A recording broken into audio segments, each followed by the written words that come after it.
अस्सलाम वालेकुम, welcome to my channel. इस मास्टर साहिब वेब सीरीज़ में हमने पिछले पार्ट में ही कवर कर लिया था कि किस तरह डिटेल टेबल का डेटा हम सेव किया करते हैं उसको। अब सेव तो हमने कर दिया, अब उस बेसिकली उस डेटा को हम किस तरह डिस्प्ले करवाना है, किस तरह क्लियर करवाना है, किस तरह अपडेट करवाना है, ये हम इस पार्ट में सीखेंगे। चलें करते हैं कुछ नया।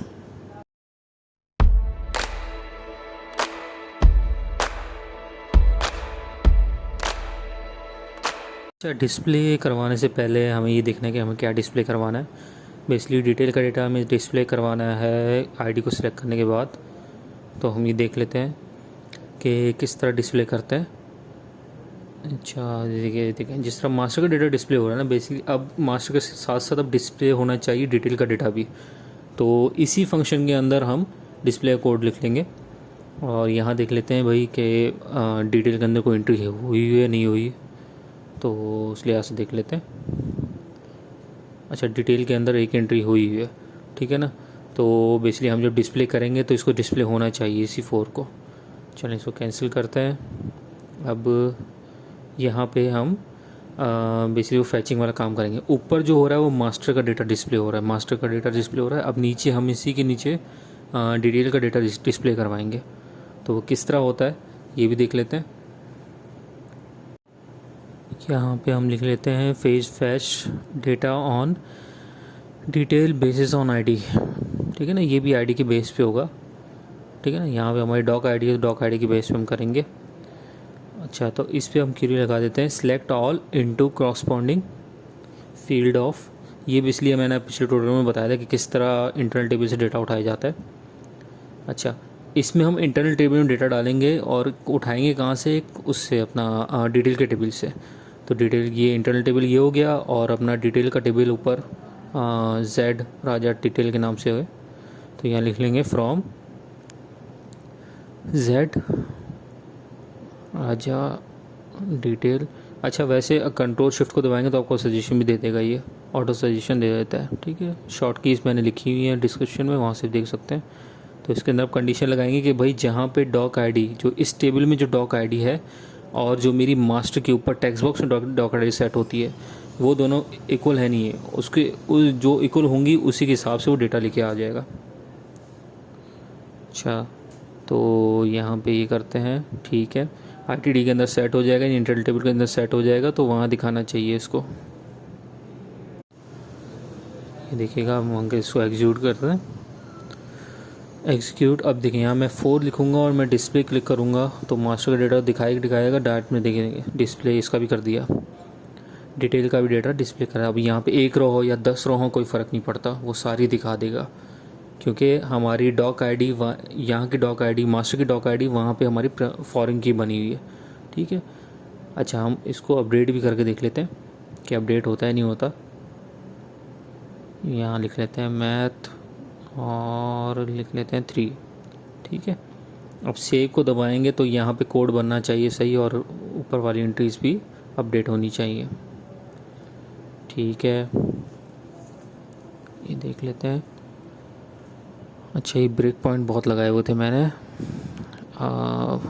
इसे आपको दिखाने के पर्पज़ से था कि ब्रेक पॉइंट कैसे लगता है और किस तरह वैल्यू देखी जाती है। इसलिए हमेशा बेस्ट प्रैक्टिस ये होती है कि ब्रेक पॉइंट लगाया करें अपने कोड में। चलें, मुझे तो पता है तो मैं अभी बाहर निकल रहा हूँ इससे, ठीक है। अच्छा, सेव तो हो गया है, सेव इसने कर दिया है। अब क्लियर पे काम कर लेते हैं, क्लियर पे भी काम कर देते हैं इसके, कोई इशू नहीं। सेव तो हो रहा है, बेसिकली सही कर रहा है, देख लेते हैं। अब इसके बाद हम क्लियर पे आ जाते हैं। अच्छा, क्लियर इसने मास्टर को तो क्लियर कर दिया, डिटेल को क्लियर नहीं किया। नीचे देखें तो यहाँ पे बेसिकली जो हमने स्ट्रक्चर के अंदर वर्क एरिया मास्टर के बनाया था, अब उसके बाद हमें इंटरनल टेबल जो स्ट्रक्चर में हमने बनाया था डिटेल के स्ट्रक्चर में, internal table and work area, हमें इसको भी क्लियर करवाना पड़ेगा, ठीक है। तो यहाँ पे आते हैं और ITD एंड WAD, ठीक है, ये हो गया क्लियर। अब वो सारे को क्लियर कर देगा। यहाँ पे डिस्प्ले भी करवा दिया है और क्लियर भी हो रहा है। 1 मिनट इसको देख लेते हैं।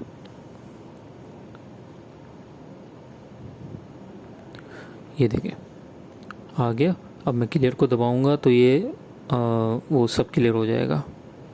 अच्छा, यहाँ भी एक मिस्टेक है, ये कोड बिल्कुल वो दिखा रहा है, कम दिखा रहा है। यहाँ पे हम चेक कर लेते हैं। बेसिकली यहाँ पे डेटा आ रहा है, ठीक है, ये तो अपडेट वाला काम हो रहा है हमारा।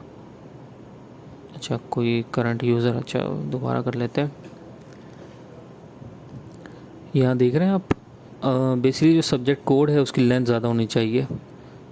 ये तो मास्टर का है, हमें सॉरी ये डिटेल का है, तो यहाँ पे हमें ज़्यादा करनी पड़ेगी। एक्टिवेट भी करके देख लेते हैं इसको, और यहाँ पे इनहेंसमेंट कैटेगरी भी कर देते हैं। डॉग डिटेल आईडी को मैंने कर दिया है। अच्छा, यहाँ आते हैं, यहाँ कोई इशू है, 1 मिनट।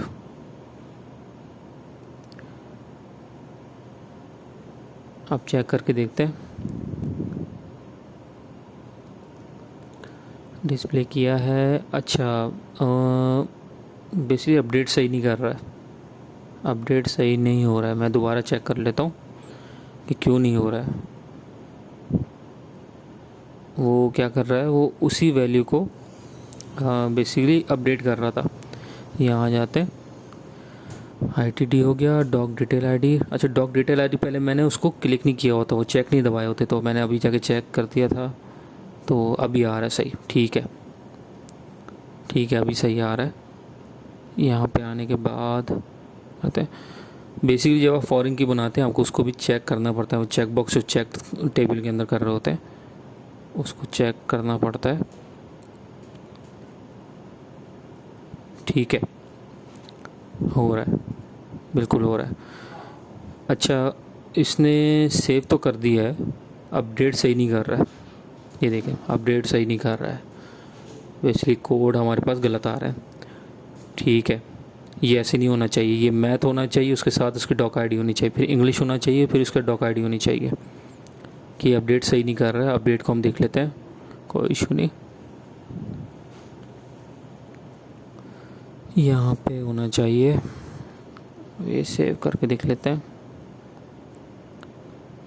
यहाँ आते हैं, चेक करते हैं क्या इशू आ रहा है।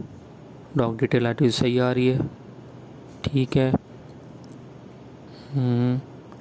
ओके, कॉन्कनेंट, अच्छा यहाँ निकल रहा है बाहर, सही सही,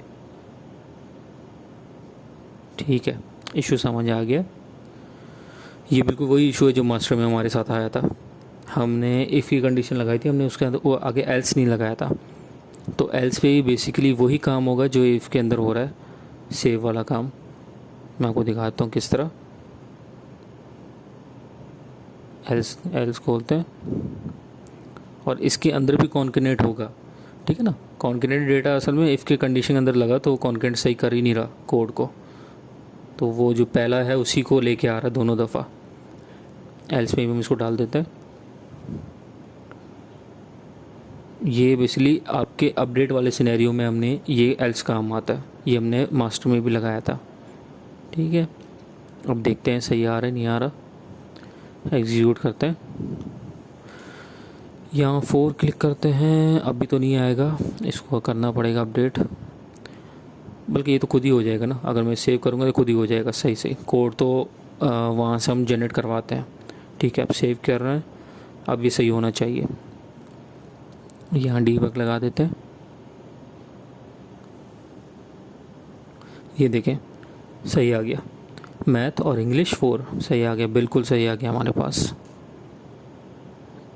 ये अब इसको आगे F8 से बेसिकली बाहर निकल जाता है, तो मैं F8 को दबा रहा हूँ। ठीक है भाई, ये तो हो गया। क्लियर कर देते हैं, क्लियर करने चेक करते हैं क्लियर सही चल रहा है नहीं चल रहा। क्लियर भी सही चल रहा है, ओके। 4 को डिस्प्ले किया, अब देखें बिल्कुल सही आ रहा है। अच्छा, यहाँ पे कट रहा है। अच्छा, ये बेसिकली इसलिए कट रहा होगा क्योंकि मैंने टेबल में इसकी लेंथ कम लिखी होगी। मैं वहाँ जाके चेक कर लेता हूँ, ये देखा 20 लिखा हुआ है। अच्छा, ऊपर भी चेक करें, डॉग डिटेल आईडी को मैंने चेक किया है, तो ये भी आप लाजमी कीजिएगा, ये मैंने पहले नहीं किया था, तो ये भी कर दीजिएगा। ठीक है यार, अब इसमें जाके पहले लेआउट में भी चेक कर लेते हैं, कहीं यहाँ तो लेंथ का इशू नहीं आया। नहीं, यहाँ तो नहीं है, टेबल में ही होगा, टेबल में ही होगा इशू। ठीक है, इसको हम कर देते हैं। टेबल में बेसिकली इसकी लेंथ बढ़ानी है, मैं और कुछ भी नहीं करना।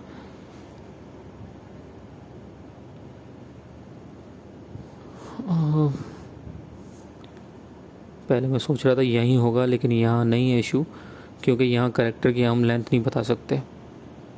यहाँ हम इसकी साइज़ तो बड़ी कर सकते हैं, करेक्टर की लेंथ नहीं बता सकते। तो करेक्टर की लेंथ हमें टेबल के अंदर डिफ़ाइन करनी पड़ेगी। ठीक है, यहाँ आते हैं, SC16 लोड कर रहा है। ठीक है, यहाँ आते हैं, सॉरी SC16 नहीं है, SC11 है। SC11 के अंदर जाते हैं, चेंज को करते हैं। अब यहाँ पे इसकी लेंथ बढ़ानी है, आप अपने हिसाब से लेंथ कर दीजिएगा, बस वो फिल होना चाहिए, पूरी तरह विजिबल हो, तो इसी के लिए हम कर रहे हैं। आप इसकी बढ़ा भी सकते हैं, एक्टिवेट कर देते हैं। ठीक है, यहाँ कैंसिल कर देते हैं। अच्छा, ये वैसे बार बार करने की ज़रूरत नहीं है, तो कैंसिल ही कर देते हैं हम। एक्टिवेट एक ही दफ़ा करना होता है, बात उसमें एक्टिवेट करते रहें सिर्फ। ठीक है, यहाँ आए हम, इसको किया, डिस्प्ले दिखा, डिस्प्ले बिल्कुल सही हो रहा है, अपडेट बिल्कुल सही काम कर रहा है, क्लियर बिल्कुल सही काम कर रहा है, बिल्कुल सही दिख रहा है हमें। ठीक है, पहले कट रहा था क्योंकि सेव सही हो रहा था, बट डिस्प्ले के दौरान उसके करेक्टर कम थे, तो वो सिर्फ 20 ही करेक्टर दिखा रहा था। तो हमने इसको 40 कर दिया, आपसे बिल्कुल सही दिखा रहा है। अब एक नई एंट्री करके चेक कर लेते हैं। 3 सेव करके देखते हैं। अच्छा यार, डीबगर बहुत लगाए हुए हैं मैंने, इसको भी हटा देते हैं। ये देखिए बिल्कुल सही आ रहा है। ठीक है, अच्छा ये सॉर्टेड नहीं है, अजीब तरीके से आ रहा है, तो मैं चाहता हूँ ये सॉर्टेड हो। ठीक है ना, तो वो भी कर देते हैं हम। सॉर्ट का एक छोटा सा कोड होता है, हम उसको भी कर देते हैं कि सॉर्ट बाय हमें डॉग डिटेल आईडी कर दे, तो उस हिसाब से जो भी एंट्री होगी वो नीचे आ रही होगी, लेटेस्ट एंट्री। ठीक है, वो भी हम कर देते हैं। यहाँ पे देखते हैं इसकी क्या है, अपना ना भला करे। अच्छा, ये डिसेबल भी हम कर देते हैं। ठीक है, क्योंकि ये यूज़र नहीं डालेगा, जो यूज़र नहीं डाल रहा एंट्री उसको हम डिसेबल ही रखें, ताकि वो यूज़र उसके छेड़छाड़ ना कर सके, क्योंकि ये तो हमारी रन टाइम पे जनरेट होती है ना, क्रिएट होती हैं, सॉरी। तो ये तो हम डिसेबल कर देते हैं। अब चेक कर लेते हैं कैसा आ रहा है इफ़ेक्ट। ये देखें, बेहतरीन हो गया। अब सिर्फ आप सब्जेक्ट नेम और क्रेडिट और डाल सकते हैं इसके अंदर। ठीक है, ये तो हो गया। अब सिंपल इस पर सॉर्ट की कमांड लगा देते हैं कि सॉर्टिंग किस तरह होती है। मैं आपको दिखाता हूँ क्यों मैं सॉर्ट की कमांड लगाना चाह रहा हूँ। ये देखें, यहाँ पे सही नहीं आ रहा, तो इसको सही कर देते हैं। कमांड बेसिकली होती है सॉर्ट, और इंटरनल टेबल है हमारा, और उसको किस से सॉर्ट करना है उसको कॉलम का नाम लिख लेते हैं। ठीक है, यहाँ ये रहा कॉलम का नाम। इस कॉलम के नाम को हम यहाँ लिख लेंगे और उससे हम सॉर्ट कर देंगे। ठीक है, बस इतना ही कोड है सॉर्ट का। ये बेसिकली आपका इंटरनल टेबल में भी लग जाता है, आपके नॉर्मल टेबल में भी लग जाता है, तो आप जिस तरह सॉर्ट करना चाहें कर सकते हैं। बेहतरीन हो गया, बेहतरीन हो गया। ये सेव अपडेट भी हो गया, डिस्प्ले भी हो गया, क्लियर, तीनों हो गया आपका ऑपरेशन।